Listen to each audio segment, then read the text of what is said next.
The majority of us live in the middle somewhere with most of our decisions and most of our perspective. And that's why I'm conflicted about Foxy, and I'll get into that in a minute. First, C-Red, Fred, I got to get this off the table first, because I see, Fred, that the subject of your call is this Bulls team is special. Exactly. Doubting Tom Waddle, do not persist in your unbelief of this Bulls team. I'm telling you right now. I think you lost sight of the fact on Friday when we were arguing that this team has a lot of new faces. With Lopez and Wade and Rondo and Grant. And you don't hit on all cylinders immediately with so many new rotation players. But this team is really coming together.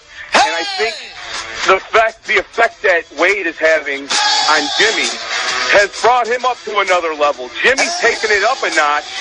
And isn't it amazing that so many Bulls fans wanted to trade Jimmy so he could tank and hopefully find a player, I don't know, as good as Jimmy?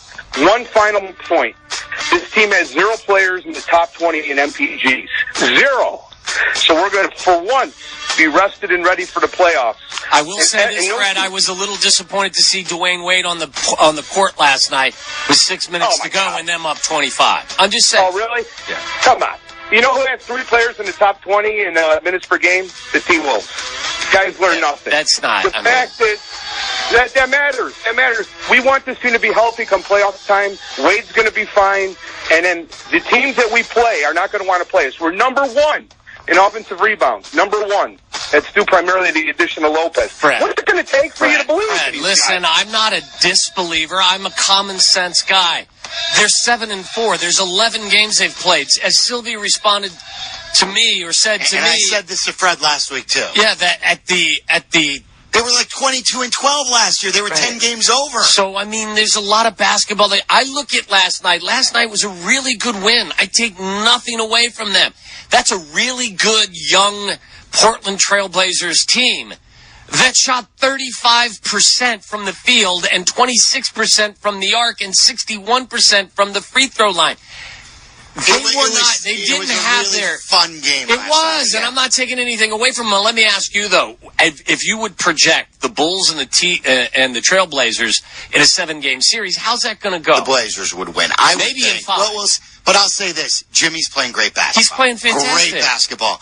And for the first time a week ago, I brought up to Wilbon that I still haven't wrapped my arms around Dwayne Wade in a Bulls uniform. I was laying in my bed last night watching a late-night Bulls basketball and Dwayne Wade taking guys to the hoop one-on-one. And I looked at my wife, I go, this is fun watching D. Wade. And she's like, oh, come on, he plays like an old man. And then he went down and he did something athletic again. I'm like, see that? So, and I kind of got a little excited, maybe overly excited about Dwayne Wade last night. Okay, the night before, or 3 days before, rather, against Washington in 30 minutes, he shot 29% from the floor and 0 for 2 from the arc. I like him. Don't get me wrong. He makes them more relevant. But I'm not trying to fire the poo-poo gun at anybody. I think they're a 44-win team. Yeah, I haven't changed my opinion on that. Yeah. But last night was a fun, nice win. Yes, they're more relevant as we expected them to be. All right, we'll talk more Bulls later.